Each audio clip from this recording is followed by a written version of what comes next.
To boldly go to where no man has gone before, to the new heavens and the new earth, the final frontier. To the new heavens and the new earth, the final frontier. This is Carlos Dávila. Para suscribirte, aquí. Para el website, allá. Un mensaje para hoy. Háblale. Y era que Dios quería usar ese momento para santificar al pueblo, que con la palabra nada más, envía tu palabra. Aquel siervo centurión le dijo a Jesús de Nazaret, tan solo di tu palabra. Él honró tu palabra. No pudo haber golpeado la religión o tienes que hacerlo porque lo has hecho otras veces. No, di la palabra. En este caso Dios le está diciendo a Moisés, di la palabra. Moisés, dile a la piedra que entonces deje salir el agua. Pero Moisés no lo hizo, y no solamente la golpeó una vez, sino que la golpeó 2 veces. Y sí salió agua, porque Dios no es hombre para que mienta, ni hijo de hombre para que se arrepienta. Y salió agua en abundancia, pero le costó a Moisés la entrada al pueblo. ¿Por qué? Porque era momento de santificar al pueblo para que creyeran en la verdad. Recordad, Urim, Tumim, luz y verdad, perfección. Entonces ese fue el error de Moisés, pero aún así no quiere decir que Moisés perdió su salvación ni cosa que se parezca. Dios lo llevó a un monte muy alto y le mostró entonces la tierra prometida. Ahora, solamente quería decirle eso porque entonces, en el tiempo que me queda, el apóstol Pablo entonces hace una declaración extraordinaria aquí sobre esa piedra. Y miren lo que Pablo escribió en 1 Corintios capítulo 10, verso 1. Dice Pablo, hermanos, no quiero que ignoréis que nuestros padres, todos estuvieron bajo la nube. ¿Cuál nube?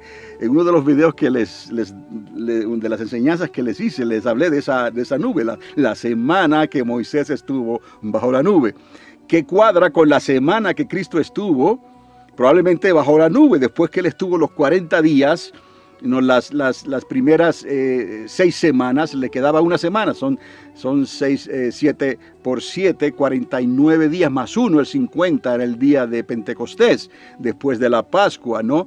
El judío celebra la cuenta de las gavillas, la cuenta, mejor dicho, del Omer, esa medida, y la van contando día por día, hasta que se cumplen 7 semanas más un día, que son los 50. Y ahí ocurrió algo extraordinario con de de Dios. Es lo que ocurrió en el Sinaí, se fue su Pentecostés.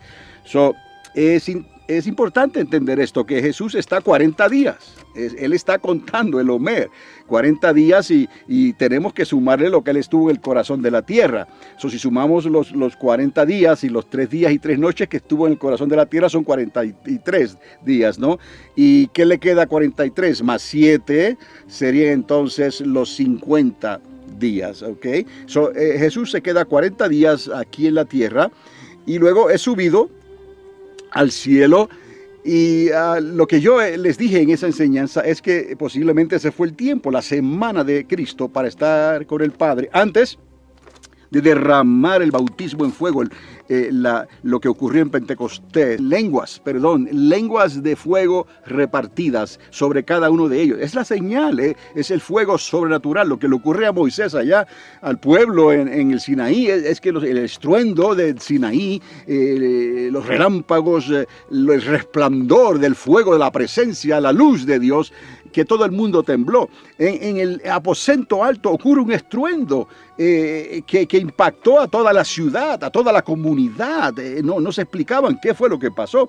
Y luego los que estaban adentro vieron ese fuego sobre las personas, ¿no?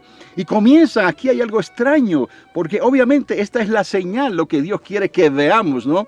Es el tiempo no de golpear la piedra con la religiosidad, sino es el tiempo de creerle a Dios como niños. Y aquí viene la señal.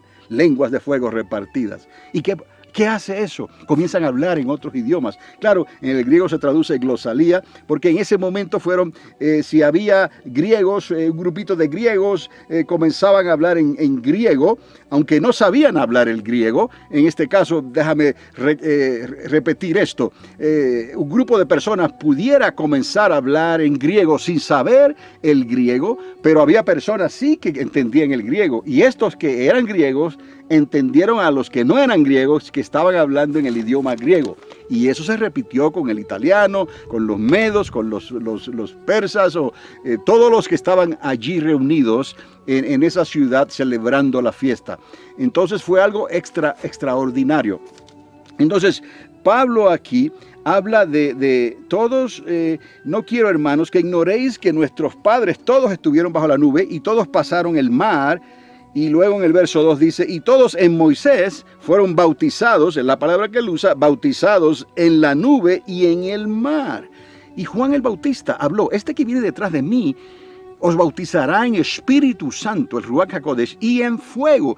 Aquí no hay nada nuevo, amados. Aquí esto viene desde Adán y Eva, desde los días de Noé, desde los días en que Dios llamó a Abraham y le dijo, Abraham, quiero que seas tumim, que seas perfecto, andes en la verdad.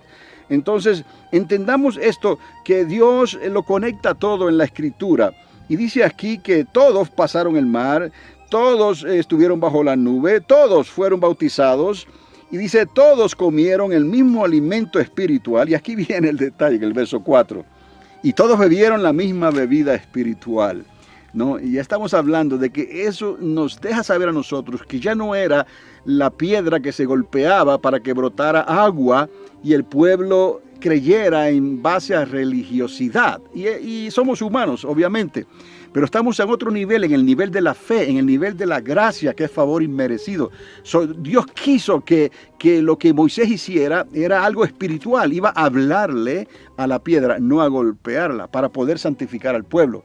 Ahora Pablo está aquí hablando de estas cosas y recuerda este incidente y les dice, todos bebieron de la misma agua espiritual, porque lo está conectando a la función que Dios quería originalmente en ese momento. Entonces, porque, dice Pablo, bebían de la roca espiritual. Y he aquí algo extraordinario, amados. Pablo dice, bebían de la roca espiritual que los seguía. Entonces, ¿cómo esto era posible? ¿Cómo esa roca iba a seguirlos? Aquí es donde tenemos que entender que una de las razones que el ángel de Jehová, el Señor mismo, estaba con el pueblo de Israel, estaba con Moisés durante todo ese tiempo, hasta los días de Josué, vemos estos incidentes del ángel de Jehová. Y posteriormente, no cabe duda. Pero la razón era que este ángel los iba a cuidar, como se leyó al principio. Él va a estar delante de ti. No, el ángel de Jehová va a estar delante de ti para que te guarde en el camino, como dice Éxodo 23:20, para que te guarde en el camino y te introduzca en el lugar. Lo vamos a leer más adelante. Pero quiero enfatizar en esto aquí. Lo de bebían de la roca espiritual que los seguía. Quiere decir que el ángel de Jehová está envuelto. ¿Y cómo sabemos esto? Mírenlo, Pablo lo ve el panorama completo. Pablo dice, bebían de la roca espiritual que los seguía y la roca era Cristo. ¡Wow! ¡Qué tremenda revelación! No nueva, es iluminación del Espíritu Santo, de algo que ya había ocurrido en el Sinaí y durante los años que ellos estuvieron dando vueltas por el desierto. La roca era Cristo, el ángel de Jehová, el ángel del Señor. Es Cristo, estaba con ellos ahí.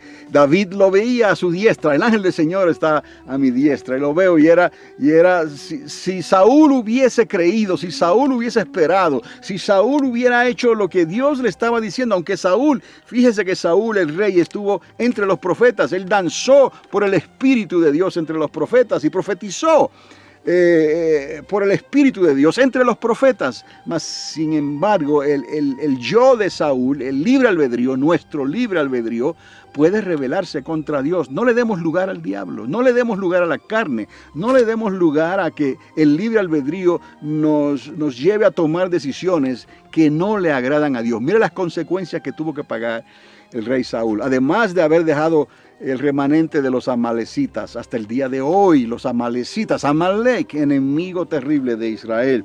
Pero quiero aquí que recuerden que la roca era Cristo. Y dice que de los más de ellos no se agradó Dios, por lo cual quedaron postrados en el desierto. Esto es tremendo. El desierto sirve sus propósitos y aquí estoy, no sé ni la temperatura que hace, no puedo estar mucho tiempo bajo este sol, aunque está un poco nublado, pero el desierto es terrible. Y lo dice en el verso 6, mas estas cosas sucedieron como ejemplos para nosotros. ¿Quiénes somos nosotros? Para la iglesia de Cristo Jesús. He aquí lo que les quería decir. Voy a ver aquí una pausa. To boldly go to where no man has gone before, to the new heavens and the new earth, the final frontier.